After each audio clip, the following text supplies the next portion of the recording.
A cracked blue bucket sits on a rooftop. No pipes, no filter, no movement.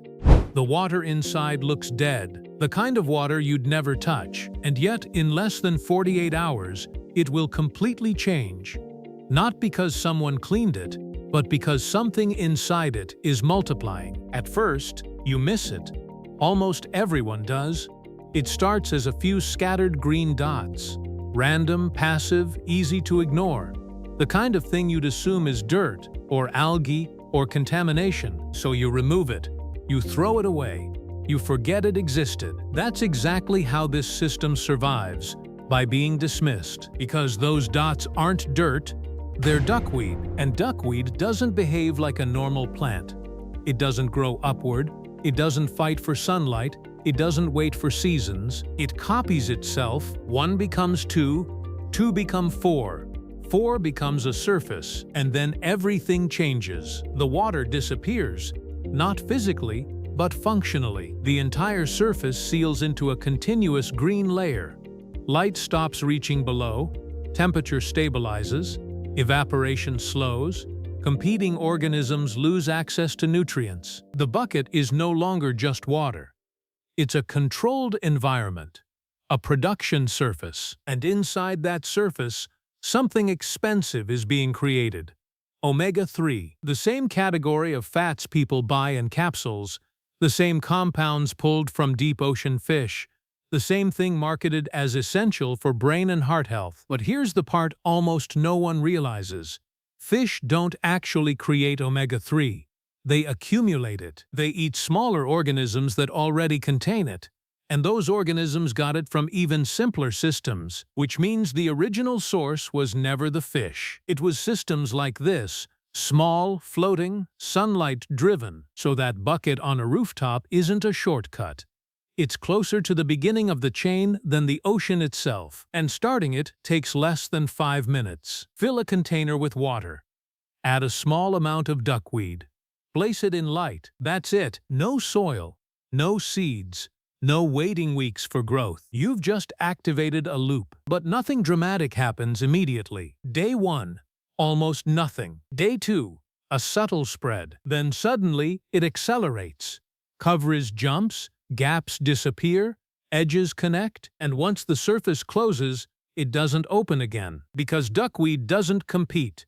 It dominates, it blocks light from reaching below. It absorbs nutrients directly from the water.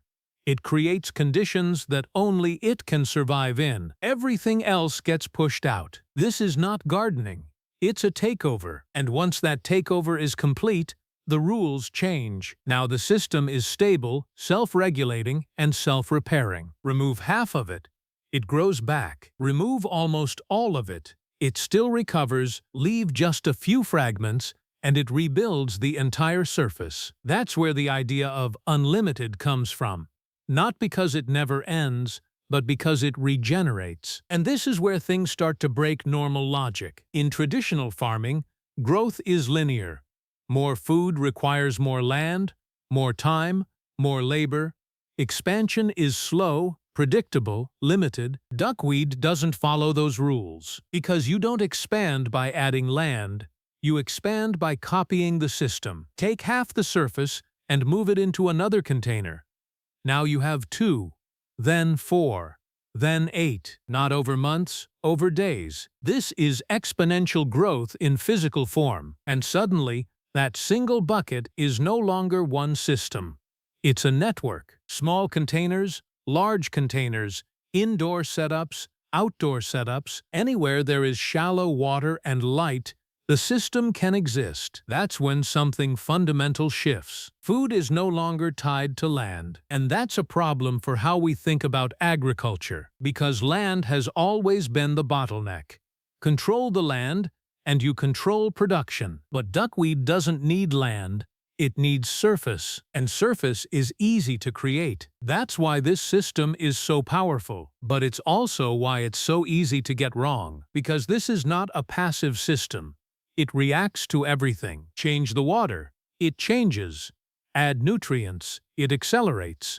Reduce light, it stalls instantly. Disturb the surface, it fragments. This is not planting and waiting. This is managing a live feedback loop. And feedback loops don't forgive mistakes. Too many nutrients? The water turns unstable. Ammonia builds. pH shifts. Oxygen drops. The system collapses from underneath. Too little nutrients? Growth slows. Coverage breaks. The surface opens. Too much disturbance? The structure fails. Fragments sink. Decay begins. Too little control? Something else enters. Mosquitoes, algae, bacteria. And this is where the second shock hits. Because duckweed doesn't just grow. It absorbs everything. Whatever is in the water ends up in the plant. Heavy metals, pollutants, waste compounds, it doesn't filter them out. It stores them, which means this system has two completely different outcomes. In clean water, it produces usable biomass. In contaminated water, it becomes a concentrated toxic mass. Same plant, different inputs. That's the line most people never see. And it's invisible, which is why large-scale duckweed systems are tightly controlled, measured, monitored, and managed. Because the difference between food and waste is not obvious. But here's what makes this impossible to ignore. Even with that risk, almost nothing produces biomass this fast. Under the right conditions, duckweed can double in a matter of days. Per square meter, it can outperform many traditional crops. No soil depletion, no seasonal reset, no heavy machinery, just water and light. That breaks one of the oldest rules in agriculture, because agriculture has always depended on scarcity. Limited land, limited time, limited resources. Duckweed compresses all of that. Time shrinks, space becomes flexible, production becomes continuous, and suddenly you can grow biomass in places that were never usable before.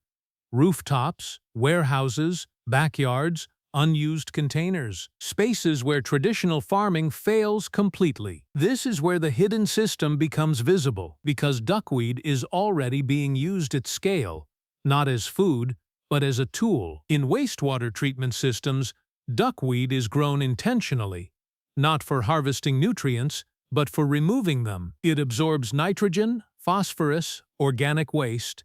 It cleans water by turning contamination into biomass. And that biomass can be removed, which creates a loop most people never think about. Waste becomes growth.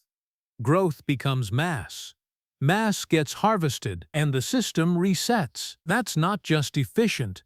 That's a closed loop, and it creates an uncomfortable contradiction, because the same organism used to clean sewage can also be grown as food. That doesn't feel right, so most people ignore it. But biology doesn't care about perception. It only responds to inputs, and in some parts of the world, this was never abandoned. Duckweed has been eaten for centuries. In Southeast Asia, it's used in soups and traditional dishes, collected fresh and used directly. No branding, no supplements, no capsules, just harvested and eaten. Then it disappeared from global attention, not because it failed, but because systems changed. Industrial agriculture replaced local loops, supply chains replaced self-production, and duckweed didn't fit that model. It spreads too easily. It can't be easily centralized. It doesn't rely on controlled seed systems. It doesn't scale in a way that can be easily owned. So it was left behind. Until now, because the pressures that made it irrelevant are coming back. Land is becoming scarce. Water systems are unstable. Nutrient cycles are breaking down. And suddenly, efficiency matters again. Not theoretical efficiency. Real output per space, per time, per input. Duckweed is already operating at that edge. But here's the part most people don't expect. Starting the system is easy. Keeping it stable is where it becomes real. Because once it's running, you can't pause it. It doesn't wait for you. Miss a harvest? It overgrows. Layers stack. Lower layers die. Water quality shifts. Wait longer? The entire system crashes. Everything decays at once. What looked clean becomes foul. What looked productive becomes waste. And sometimes, you don't fix it. You restart. That's the truth behind forever. It doesn't mean effortless. It means continuous management. The system keeps moving, whether you're paying attention or not. But if you manage it correctly, something rare happens. You separate production from dependency. No farmland, no supply chains, no seasonal cycles. Just a loop, a small, controlled living loop. And inside that loop, value keeps forming, quietly, rapidly, relentlessly, in a container most people would ignore, because it doesn't look like a farm. It looks like stagnant water. Something useless, something disposable. But that's the illusion, because the most efficient systems rarely look important. They don't signal value, they hide it, and once you see it, you can't unsee it. That thin green layer isn't just growth. It's production, it's replication. It's a system that solved its own scaling problem. Without land, without permission, without waiting. And if the future of food changes, it probably won't start in a field. It will start on a surface, quietly spreading, just like this.